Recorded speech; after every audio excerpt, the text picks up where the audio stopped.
তোমরা কেমন আছো? হ্যাঁ, আমি তোমাদেরকেই বলছি, যারা আমার প্রাণপ্রিয় শিক্ষার্থীবৃন্দ, যারা দীর্ঘদিন এই করোনাকালীন অবস্থায় অনলাইন ক্লাসের সাথে আছো, যারা স্বাস্থ্যবিধি মেনে ঘরে অবস্থান করছো। আমি আমার সেই সমস্ত ছাত্রছাত্রী সম্পর্কে বলছি। সুপ্রিয় শিক্ষার্থীবৃন্দ, নিশ্চয়ই তোমরা আজকেও আমার সাথে অনলাইন ক্লাসে আছো এবং থাকবে। আশা করি তোমরা বই কলম খাতা কলম নিয়ে বসে গেছো তোমাদের প্রাণের ক্লাসটি করার জন্য।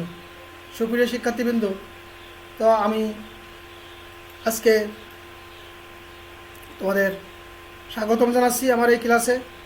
আর যে সমস্ত অভিভাবকবৃন্দ, শিক্ষক মণ্ডলী আমার এই ক্লাসটি দেখছেন, আপনাদেরকে অনুরোধ করব, আপনারা আপনাদের সন্তান এবং ছাত্রছাত্রীকে এই অনলাইন ক্লাসমুখী করেন। এই অনলাইন ক্লাসই এখন তাদের একমাত্র ভরসা এবং তাদের নৈতিকতা ঠিক রাখার একমাত্র উপায়। তো আমি আমার পরিচয় প্রদান করছি। আমি মোহাম্মদ মুক্তার হোসেন, সিনিয়র শিক্ষক, বাংলা, ট্যাংরামারি সম্মিলনী মাধ্যমিক বিদ্যালয়, মনিরামপুর, যশোর।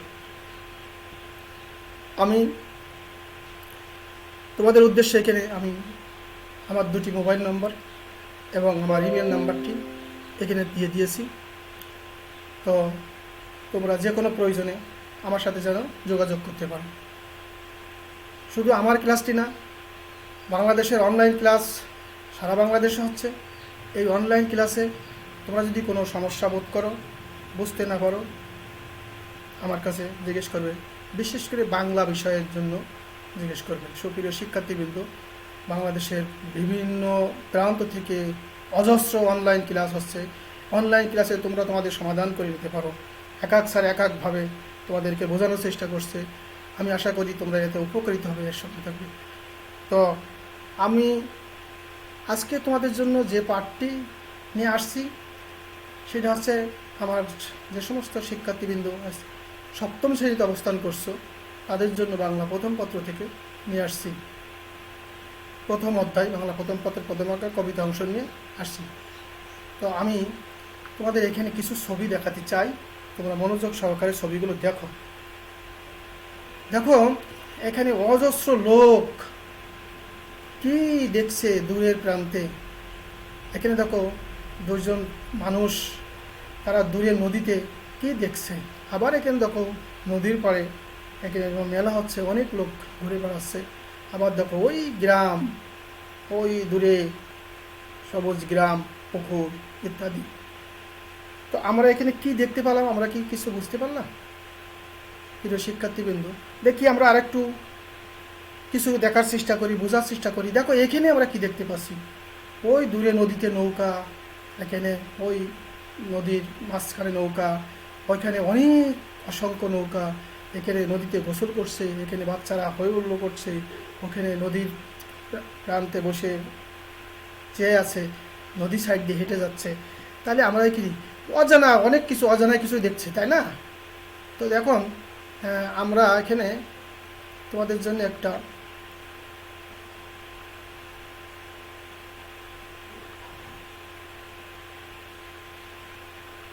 সুপ্রিয় শিক্ষার্থীবৃন্দ,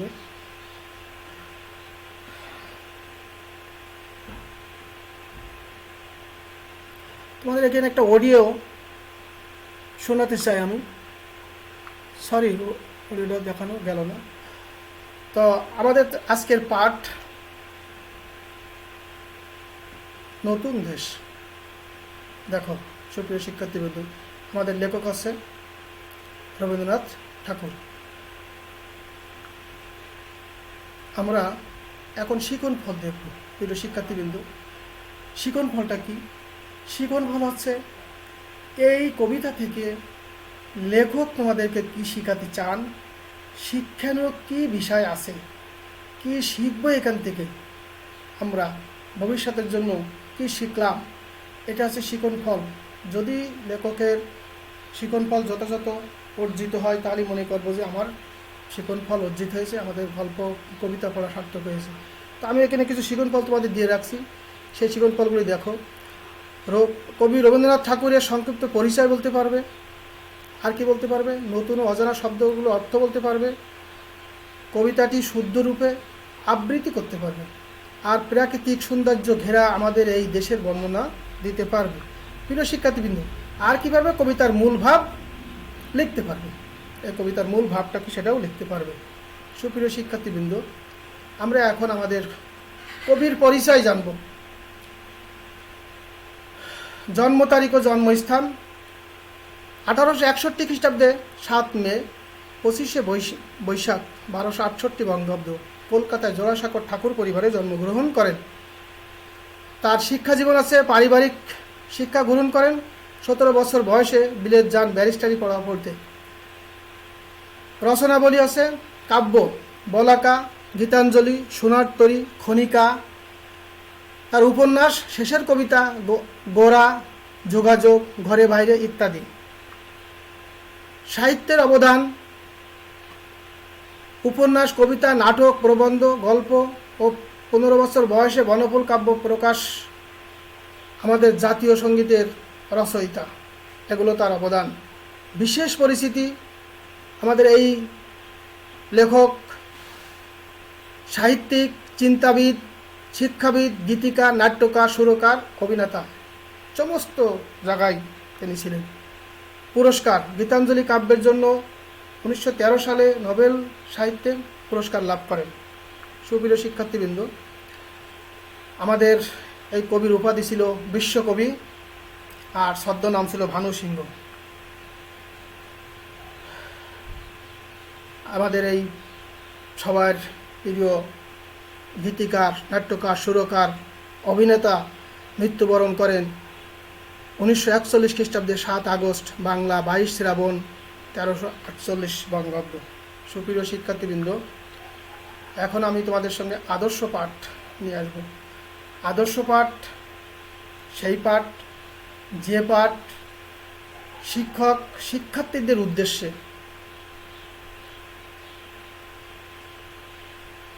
বুঝিয়ে দেন, পড়িয়ে দেন কীভাবে একটা পড়া সব কিছু ঠিক রেখে দাড়ি, কমা, সেমিকলন, শব্দ চয়ন, বাক্য গঠন এবং ওঠানামা, কণ্ঠস্বর ওঠানামা, কীভাবে একটা কবিতা আবৃত্তি করতে হবে বা পড়তে হবে, সেটা হচ্ছে আমাদের আজকের আদর্শ পাঠ। আমি একটু আদর্শ পাঠ এখানে রেখেছি তোমাদের জন্য, তোমরা একটু শোনো, আমি পড়িয়ে দিচ্ছি। নদীর ঘাটের কাছে নৌকা বাঁধা আছে, নাইতে যখন যাই দেখি সে জলের ঢেউয়ে নাচে। আজ গিয়ে সেইখানে দেখি দূরের পানে মাছ নদীতে নৌকা, কোথায় চলে ভাটার টানে। জানি না কোন দেশে পৌঁছে যাবে শেষে। সেইখানেতে কেমন মানুষ থাকে কেমন বেশে, থাকে ঘরের কোণে সাত জাগে মোর মনে। অমনি করে যাই ভেসে ভাই নতুন নগর বনে। প্রিয় শিক্ষার্থীবৃন্দ, এভাবে তোমরা সঠিকভাবে উচ্চারণ করে পড়বে সব শব্দ। প্রিয় শিক্ষার্থীবৃন্দ, এখানে আমি একটা স্বরপট নিয়ে এসেছি তোমাদের বোঝার জন্য, অর্থাৎ আমি যেভাবে তোমাদেরকে পড়িয়ে দিলাম ঠিক এইভাবে তোমরা পড়বে। শিক্ষক তোমার পাশে যে এই কথাটা শুনবে, পড়াটা শুনবে, তোমার পড়া সঠিক হচ্ছে কি হচ্ছে না।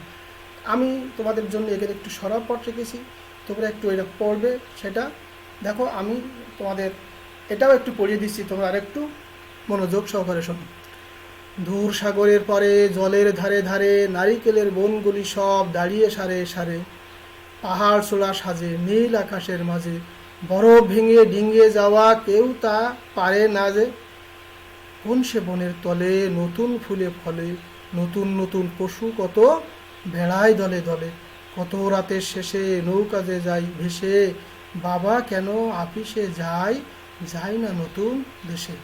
এইভাবে সুন্দর করে পড়ার চেষ্টা করবে সুপ্রিয় শিক্ষার্থীবৃন্দ। এখন আমরা আমাদের কবিতার আবৃত্তি, দেখো আবৃত্তি হচ্ছে, আবৃত্তি করতেছে দুজন। তো এভাবে তোমরা কবিতাটা আবৃত্তি করবে সুপ্রিয় শিক্ষার্থীবৃন্দ। তো আমি এখন এখানে তোমাদের কিছু ছবি দিয়ে দিয়েছি এবং কবিতার কিছু লাইন উঠিয়ে দিয়েছি। কবিতা লাইনের সাথে তোমাদের ছবির সাথে মিল আছে, তোমাদের জাস্ট বোঝার জন্য আমি একটু ক্লিয়ার করার জন্য এটা দিয়েছি। দেখো,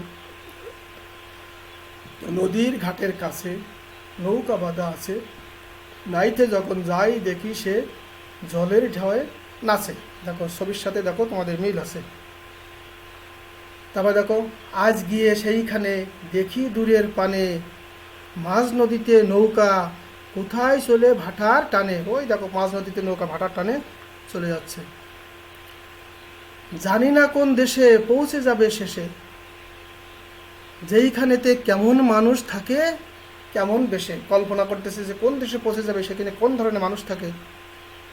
প্রিয় শিক্ষার্থীবৃন্দ, থাকি ঘরের কোণে, সাত জাগে মোর মনে, এমনি করে যাই ভেসে যাই নতুন নগর দেশে।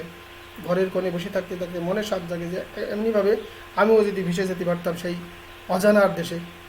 দূর সাগরের পারে জলের ধারে ধারে, নারিকেলের বনগুলি সব দাঁড়িয়ে সারে সারে। দেখো নারিকেলের বনগুলি দাঁড়িয়ে সারে সারে।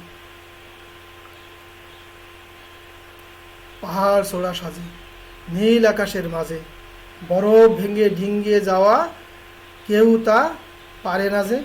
বরফ ভেঙে ডিঙ্গে যাওয়া কেউ তা পারে না। পাহাড় সাজে মন যেতে চায় আকাশের মাঝে। কোন সে বনের তলে নতুন ফলে ফলে। দেখো নতুন ফলে ফুলে কাছে নতুন নতুন পশু কত বেড়ায় দলে দলে। তারপরে খেয়াল করো, কত রাতের শেষে নৌকা যে যায় ভেসে, বাবা কেন আপিসে যায় যায় না নতুন দেশে। কি বলতেছে, কত রাতের শেষে যখন নৌকা ভেসতে ভেসতে অনেক দূরে চলে যাবে, তখন বাবা কি কারণে অফিসে যায় নতুন দেশে না যেয়ে। সুপ্রিয় শিক্ষার্থীবৃন্দ, আমরা আজকে পাঠের আমাদের কিছু নতুন অজানা শব্দ ছিল, আমাদের শিকন ফলে ছিল, এটা আমরা দেখব। আমরা এখানে তোমাদের জন্য যেগুলো শব্দ দিয়েছি, দেখো আমি এখানে তোমাদের ছবির সাথে সাথে ছবি দিয়ে দিয়েছি বোঝার জন্য। দেখো নাইতে, দেখেছ কি করছে? নাইতে মানে কি? গোসল করতে, মানে স্নান করতে যেটাকে বলা হয়। তো দুই নম্বর আছে আপিস। কি আপিস মানে? দেখো ছবি দেওয়া হয়েছে অফিস। প্রিয় শিক্ষার্থীবৃন্দ, তারপরে শব্দ আমাদের কি? চূড়া। দেখো মাথা বা শীর্ষে, চূড়া আছে মাথা বা শীর্ষে, একেবারে দেখো চূড়া উপরে একেবারে। তারপর দেখো ভাটা। ভাটা কি? নদীতে বেড়ে ওঠা জল কমে যাওয়া। যখন নদীতে জল, যখন জোয়ার আসে তখন বেড়ে যায়, আর ভাটা হচ্ছে সেই জল আস্তে আস্তে আস্তে কমে যায়, সেটাকে ভাটা বলা হয়। সুপ্রিয় শিক্ষার্থীবৃন্দ, আমরা এতক্ষণ আমি চেষ্টা করেছি তোমাদের লাইন বাই লাইন বোঝানোর জন্য, শব্দার্থ বোঝানোর জন্য, কবিতার মূল এখন আমরা কবিতার মূল ভাবটি নিয়ে আলোচনা করতে যাচ্ছি। কবিতার মূল ভাব, অর্থাৎ এই কবিতার মূল কথা কি, এটা আলোচনা করব। সুপ্রিয় শিক্ষার্থীবৃন্দ,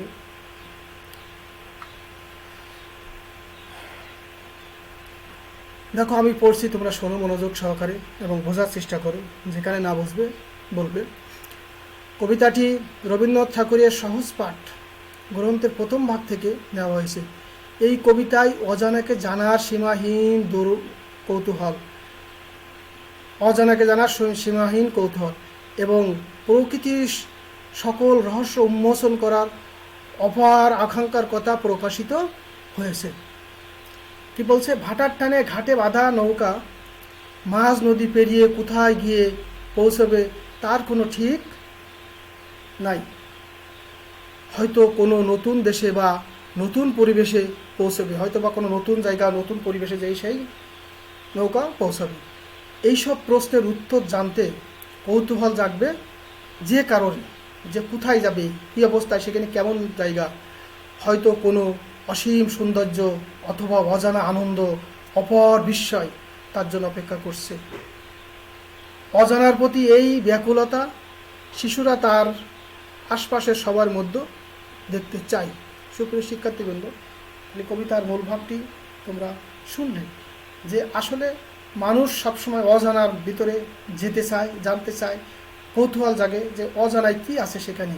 আমি যেখানে আসি এখানে তো এরকমই আছে, কিন্তু আরও যদি এখানে যেতে পারতাম সেখানে কি আছে, আসলে সেই জায়গাটা কেমন, কেমন মানুষ বসবাস করে, কেমন পশু সেখানে থাকে, কেমন ফসল সেখানে হয়, কী ধরনের মানুষের কথা বলে, এইগুলো মানুষের জানার চিরচারিত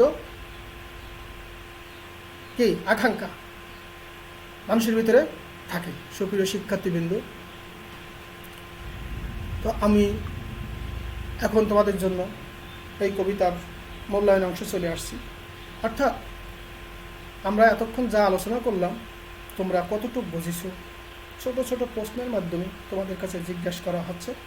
তোমরা অবশ্যই বই নিয়ে বসছিলে, আমি তোমাদেরকে বলছিলাম যে বই নিয়ে বসার জন্য, তো তোমরা অবশ্যই হয়তো বই নিয়ে বসছো।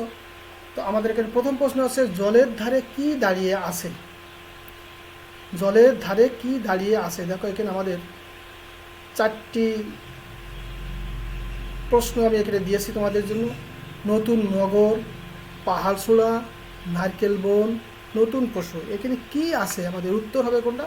নারকেল বন। তোমরা কবিতার লাইনে আমি তোমাদের পড়িয়েছিলাম। 2 নম্বর হচ্ছে, বাবা কেন ড্যাশ যায় না ড্যাশ দেশে? শূন্য স্থানে নিচের কোন দুটি শব্দ হবে? বাবা কেন ড্যাশ যায় না, যায় না ড্যাশ দেশে। তাহলে আমাদের এখানে উত্তর দেখি আমরা একটু খেয়াল করি। একে আছে অফিস পূরণ, আদালত ক্ষতি। 3 নম্বর আছে অফিস নতুন আর স্কুল কলেজ। প্রিয় শিক্ষার্থীবৃন্দ, আমাদের এখানে কি আছে? অফিস এবং নতুন। তোমরা খেয়াল করিস। 3 নম্বর প্রশ্ন আছে, রবীন্দ্রনাথ ঠাকুর কত খ্রিস্টাব্দে জন্মগ্রহণ করেন? তোমরা যদি মনোযোগ সহকারে শুনে থাকো কবি পরিচিতিটা তাহলে অবশ্যই পারবা। তারপরে আমি দেখি 4টে আছে এখানে, 1261 খ্রিস্টাব্দে, 1361 খ্রিস্টাব্দে, 1461 খ্রিস্টাব্দে, 1561 খ্রিস্টাব্দে। সুপ্রিয় শিক্ষার্থীবৃন্দ, হবে কত? 1261 খ্রিস্টাব্দে। তারপরের প্রশ্ন, শিশুটির মনে স্বাদ জাগে। আমাদের এখানে 3টে কথা আমরা বলে দিয়েছি। 1 নম্বরে বলে দিয়েছি নতুন কোথাও যাওয়ার, 2 নম্বর আছে ঘরের কোণে থাকার, 3 নম্বর আছে নতুন কিছু জানার। এখানে আমাদের কোন উত্তরটি সঠিক হবে? একে আছে তোমাদের, কতে আছে 1 ও 2, খতে আছে 1 ও 3, গতে আছে 2 ও 3। প্রিয় শিক্ষার্থীবৃন্দ, ঘতে আছে 1, 2, 3। আমাদের একে আছে, প্রথমে কতে আছে 1, 2, অর্থাৎ কোথাও নতুন কোথাও যাওয়ার, আর 2 আছে ঘরের কোণে থাকার। এই 1 নম্বর ছিল। আর খ নম্বরে ছিল 1, 3, অর্থাৎ 1 আছে নতুন কোথাও যাওয়ার আর আছে নতুন কিছু জানার।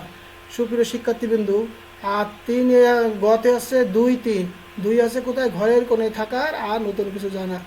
আর ঘ নম্বরেতে 1, 2, 3, 4। তাহলে আমাদের উত্তর হবে কোনটা? 1 এবং 3, নতুন কোথাও যাওয়ার আর নতুন কিছু জানার। এই ছিল আমাদের। তো প্রিয় শিক্ষার্থীবৃন্দ, আমরা এখন আমাদের বাড়ির কাজে চলে আসছি। আমি তোমাদেরকে বলছিলাম যে বাড়ির কাজটা অত্যন্ত গুরুত্বপূর্ণ তোমাদের এই অনলাইন ক্লাসে, কারণ বাড়ির কাজটা তোমরা অবশ্যই করবে। কারণ আমরা তোমার যদি বাড়ির কাজ করো তাহলে আমরা বলবো যে তোমরা ক্লাসের সাথেই ছিলে। এই জন্য বাড়ির কাজ তোমাদের অত্যন্ত গুরুত্বপূর্ণ। বাড়ির কাজটা তোমরা অবশ্যই করবে। তো বাড়ির কাজ তোমাদের পরবর্তী স্কুল খুললে এগুলো মূল্যায়ন করা হবে, যে বাড়ির কাজ দেখা হয় যে কে কী বাড়ির কাজ করিস। তো সেই হিসাবে আমি আজকে তোমাদের এই নতুন দেশের জন্য যে বাড়ির কাজটি তোমাদের দিয়েছিলাম, সে বাড়ির কাজটি হচ্ছে নতুন দেশে যাওয়ার জন্য কবি সীমাহীন কৌতূহল কেন? অত্যন্ত সুন্দর প্রশ্ন, যে নতুন দেশে যাওয়ার জন্য কবির সীমাহীন কৌতূহল কেন, অসংখ্য কৌতূহল কেন, এটা তুমি লিখে আসবা। আমি তোমাদের বোঝাতে চেষ্টা করেছিলাম যে কেন সে নতুন দেশে যাবে, মানুষ নতুন নিজের আপন স্থান থেকে কেন নতুন জায়গায় যাবে। তোমরা অবশ্যই এটা বাড়ি থেকে লিখে নিয়ে আসবে। সুপ্রিয় শিক্ষার্থীবৃন্দ, তো আমি তোমাদের ক্লাসের শেষ পর্যায়ে চলে আসছি। তোমরা অবশ্যই মাস্ক পরিধান করবে, স্বাস্থ্যবিধি মেনে চলবে, সুস্বাস্থ্য খাদ্য খাবে এবং সব সময় অনলাইন ক্লাসের সঙ্গে থাকবে যতদিন পর্যন্ত তোমাদের স্কুল না খোলা হয়।